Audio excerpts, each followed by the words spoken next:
contre-courant.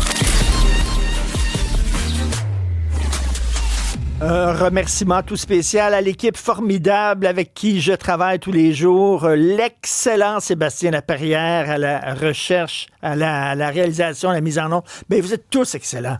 Vous êtes tous excellents. L'excellent Sébastien Laperrière, donc à la mise en onde. Les excellents recherchistes Maximile Sayer et Alexandre Moranville-Ouellette. L'excellent metteur en ligne Maxime Trouleau. Le cousin d'Outre-mer. Le cousin d'Outre-mer. Il était avec Olivier Guillet. Le géant. Le géant. L'excellent, mais impitoyable. Gardien du temps. Hugo Veilleux. Et j'étais bien sûr avec l'excellente Stéphanie Villeneuve et Alexandre Moranville-Ouellette. Je peux pas dire qu'il est excellent deux fois quand même, là, Christy, là. Qui était ici avec moi. Olivier Guillet, t'as oublié de dire qu'il était excellent. Il était excellent, Olivier Guillet, c'est vrai. Mais c'est parce qu'il n'est pas là, c'est pour ça qu'il est parti déjà. Et moi, je suis aussi excellente, merci. Alors, Sophie Durocher, ce soir, donc, c'est dans le blanc des yeux, à 20h à LCN. À 20h à LCN. D'ailleurs, je rappelle à tout le monde que les entrevues que je fais à LCN le vendredi sont aussi disponibles sur Cube, télé et radio, le samedi matin à 9h et le dimanche à 16h et en tout temps sur YouTube et sur le site de Cube. Bon, aujourd'hui, mon invité, c'est José Godet. Pourquoi c'est qui José Godet? Pourquoi j'ai choisi José Godet? Excellente question, parce que on venait d'apprendre que c'est lui qui allait faire le tricheur à partir de septembre de cette année. C'est le gig peut-être le plus payant en animation au Québec. Derrière, évidemment, tout le monde en parle, mais pas évidemment les mêmes budgets. Mais donc, c'est quand même une émission extrêmement regardée. Donc, je trouvais ça intéressant de parler à José. En plus, José vient de recevoir un billet d'or, 50 000 billets vendus pour son premier spectacle solo, Il était temps. Puis, ben lui, évidemment, c'est 25 ans de radio en direct avec les grandes gueules et 10 ans à l'animation. Ça finit bien la semaine. Bref, j'avais plein de raisons de lui parler. Je voulais absolument lui parler de son père, parce que dans son spectacle, à un moment donné, il parle de son père, mais aussi parce que il y a plusieurs années de ça, il était venu, toi et moi, on animait un balado qui s'appelait L'Apéro Piquant, que vous pouvez retrouver d'ailleurs sur le site de Cube, et il nous avait parlé de son père, puis il y avait beaucoup de colère envers son père, parce qu'il nous racontait que quand la première fois qu'il a dit à son père « Je veux devenir artiste, je veux devenir humoriste », son père avait dit « Les artistes, c'est tous des tapettes. » Des tapettes. Donc, c'était comme ça que son père parlait. Des tapettes. Alors, mais il y avait beaucoup, beaucoup de colère envers son père. Et moi, j'ai trouvé que dans son spectacle, il avait comme résolu quelque chose avec son père. Je lui ai demandé pourquoi. Et je vous préviens, à la maison, moi, j'ai pleuré. Vous allez me voir pleurer en ondes quant à la réponse de notre ami José Godet. C'est peut-être ça qui m'a aidé à faire la paix aussi. Parce que il m'a demandé 2 jours avant sa mort, on est chez lui, on sait pas là, que ça va être... on sait que ça s'en vient, mais on sait pas que ça va être là. Puis, petit cul. Je sais que j'ai pas été parfait. Tu étais un bon père. Tu étais correct. Colin. Mais ça m'a shaké quand même. Parce que comme papa, tu te poses cette question-là. Je me la pose pour mon fils. Je me la pose pour ma fille. J'ai fait ce que je pensais être le mieux, tu comprends? Mais je suis sûr que j'ai fait des erreurs, c'est normal.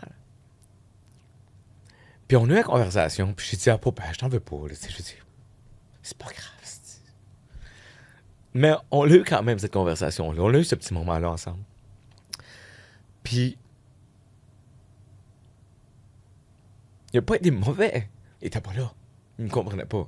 Mais ce moment-là a déposé une clé dans mon cœur, dans mon âme. Et ce que j'ai dit à José, j'ai dit, c'est tellement important que tu dises ça. Parce qu'il y a tellement de gens qui nous écoutent et qui vont écouter ce soir à 8h, qui ont été élevés avec des pères qui étaient des taiseux, des pères qui parlaient pas beaucoup, qui n'arrivaient pas à communiquer avec leurs enfants. Même aujourd'hui, il y en a sûrement des gens qui se font dire par leur père « t'es rien qu'une tapette, t'es rien qu'un fif », comprennent pas, ou pour toutes sortes d'autres raisons, que cette communication-là avec le père, avec la mère, la relation entre les enfants et les parents, c'est pas toujours facile. Lui, il a eu la chance, et je pense que c'est une chance, d'avoir pu régler, entre guillemets, ses affaires avec son père avant qu'il parte. C'est pas tout le monde qui a eu cette chance-là. Habituellement, c'est dans les films que tu vois ça. Là, que Habituellement. tu règles tes affaires, Surtout puis la 2 personne jours avant meurt, de mourir. là, ça, c'est rare. Donc, je veux juste aussi qu'on aille au deuxième extrait. Donc, écoutez ça parce que c'est vraiment extrêmement touchant, le témoignage de José. José, on le connaît, évidemment, humoriste, haha, animateur, haha. Il a commencé, la première job qu'il a eu, il travaillait pour le chef de cabinet de Robert Bourassa, quand Robert Bourassa était premier ministre dans les années 90. J'ai tellement de difficultés à l'imaginer, mais il nous a montré son badge de l'Assemblée nationale. Je fais une histoire très courte. À un moment donné, il se retrouve dans une voiture avec Robert Bourassa. C'est en plein milieu de la crise d'Oka. Bourassa lui demande: vous, M. Godet, qu'est-ce que vous feriez? José lui dit: moi, j'enverrais l'armée. M. Bourassa lui dit: écoutez, il y a plein de gens qui me disent je devrais envoyer l'armée, mais si je le fais, demain matin, il va y avoir aussi plein de gens qui vont me dire vous auriez pas dû envoyer l'armée. La leçon politique que José Godet a retenue de ça, c'est les gens sont jamais contents, tu ne peux jamais faire l'unanimité. Une leçon qu'il a aussi retenue dans le milieu de l'humour, on l'écoute. On vit en ce moment dans un système qui est particulier parce que même si demain, j'inventais un vaccin pour guérir le cancer, j'aurais des gens pas contents. Il y aurait des gens qui font: mais là, un vaccin, c'est naturel.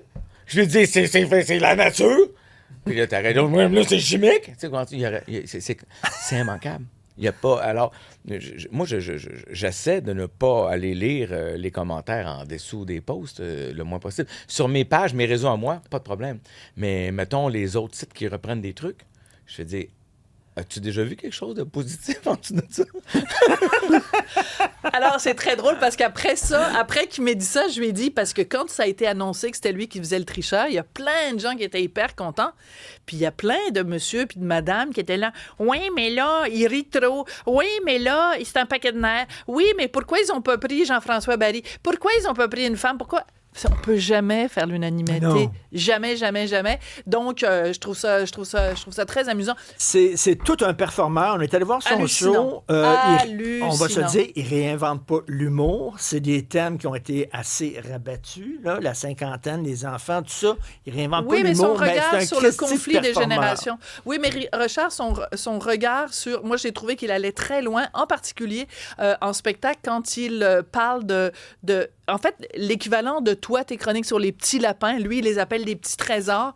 Puis ce questionnement-là sur la façon dont on a élevé toute une génération de jeunes qui s'écrasent à la moindre critique. Merci. Alors, Stéphanie, qui n'est pas à Québec. Non! Tu n'irais pas sentir le parfum. Il y a l'hôtel Bonne Entente. Alors, non, pas cette fois-ci. lundi, 3h. Merci beaucoup.